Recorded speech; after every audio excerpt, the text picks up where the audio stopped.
Isa-isa kong kinilatis at binasa ang mga offer nila at kapansin-pansin ng isang babaeng naroon. Hindi kita ang mukha, bagamat nakamas ay makikita naman ang grabing pangangatawan na hinahanap ko nung mga sandaling yon. Kahit ano raw ay kaya niyang gawin at sigurado daw na ibabalik niya ang ibabayad kapag hindi nagustuhan ang serbisyo. Nagka-chat kami gamit ang aking isang peking account. Agad itong nag-reply sa mga tanong ko. Nagkasundo kami sa presyo. Sabay meet sa isang hotel sa Santa Mesa. Nauna ako sa kwarto at agad ko itong in-update kung saan ako matatagpuan. Panay ang tingin ko sa orasan habang nakahiga ako sa malambot na kama. Binuksan ko ang TV, sabay lipat ng palabas. Di rin nagtagal ay may kumatok na sa kwarto at nagsimula ng manginig ang buo kong katawan. Sumigaw ako na bukas ang pinto at siya na ang kusang tumuloy. Agad akong tumapa dahil sa usapan namin, una ay masahe. Dahil bahagyang madilim at ang telebisyon lamang ang nagsisilbing liwanag, ay naramdaman ko na ang marahan nitong paglalakad. Tinanong niya ako kung mag-uumpisa na ba at sinabi ko, oo. Hindi ko gaanong maaninag ang mukha nito dahil ang sarap na ng pagkakadapa ko upang mas maganda at mas maging okay ang pagmasahe niya ay siya na mismo ang nag-turn off sa TV at hinayaan ang isang malamlam na ilaw na kulay kahel. Amoy na amoy ko ang mabangong langis habang kinukuskus niya sa likod ko ang bawat puwersa ng kanyang malambot na kamay. Ang galing niya at sobra akong relax na relax sa ginagawa niya. Sobrang sulit ang ibabayad ko at panigurado kong may tips sa akin to. Nang matapos sa likuran ko, ay pinaharap niya ako at sinimulan niyang masaihin ang aking talampakan. Sa sobrang kiliti ko, ay nahihiya akong makita niyang tawa ako ng tawa, kung kaya tinakpan ko ng unan ang aking mukha. Patagal ng patagal, ay dumating na siya sa best friend ko. Halos mapiga niya ito sa gigil at hinayaan kong gawin niya ang gusto niya. Sobrang galing niya. At alam na alam kung papaano masasatisfy ang kliyente niya. Wala akong masabi sa kanya. Hinayaan ko lang siya. Napapabuntong hininga na lang ako sa kanyang ginagawa. First time ko lang talaga kasi kumuha ng ganon. Kaya ganon ang reaksyon ko. Sa huli, ay naramdaman ko na sobrang galit na ng best friend ko. Sabay lagay niya ng magic rubber for protection raw. Simula noon ay naramdaman ko na ang totoong relaxation na hinahanap ko. Hindi siya gaanong gumagalaw sa taas, kaya tumulong ako ng bahagya. Doon na siya parang naghihingalo.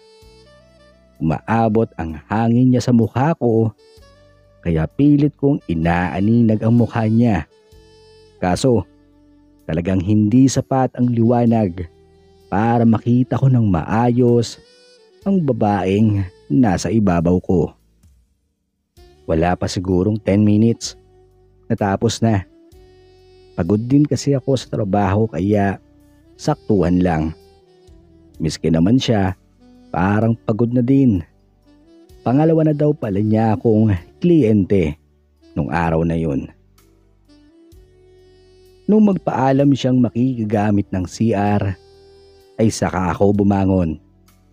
Kinuha ko ang pera ko at hinintay ang paglabas ng babae. Pagbukas ko ng mga ilaw, ay agad akong humarap sa salamin at nagsuklay ako ng aking buhok. Humingi ako ng patawad sa sarili ko sa kasalanan na gawa ko kay Colleen. Ilang saglit pa ay bumukas na ang pinto sa CR. Pagbalik ng babae ay nagulat ako sa pagsigaw nito. Ang mami ni Colleen. Ang mami ni Colleen ang nakasama ko nung gabing yun. Oh my! Ikaw? Ikaw yung nakita dyan kanina? Ikaw yung... Oh my! Ang gulat na salita niya. Opo tita, ako nga ho. Ito po ang trabaho nyo? Hindi ako makapaniwala tita. I'm sorry. I'm sorry po talaga. Ngayon ko lang ginawa to.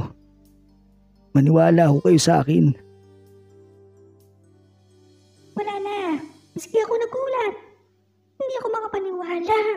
At ikaw pala yung kadat ko. Oh my! Ano ba to nangyari na to? Hindi ko expected na ikaw yung katransak ko. I'm sorry din. At pares tayong naging... oh my! Nakakahiya. Nakakahiya talaga.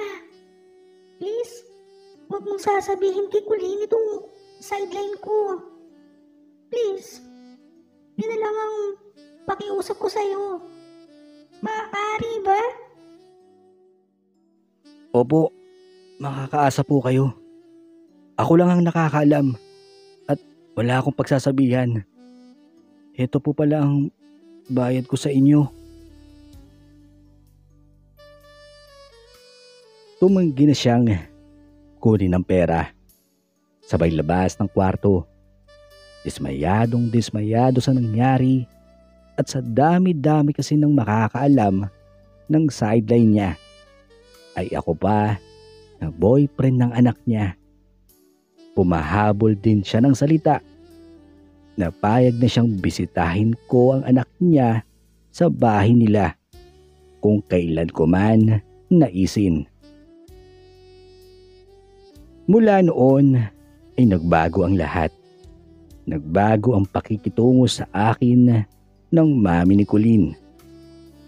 Na pinagtataka ni Colleen bakit tila naging mabait at pumapayag na ito na bumisita ako sa bahay nila. Minsan pa nga'y parang mami pa ni Colleen ang naiilang sa tuwing naroon ako.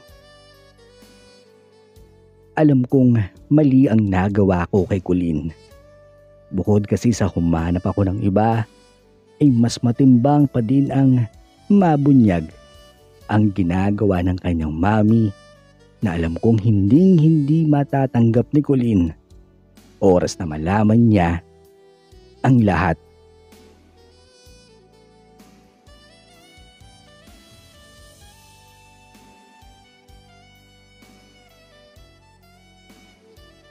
Maraming salamat po mga Boss Lodi sa inyong pagsubaybay.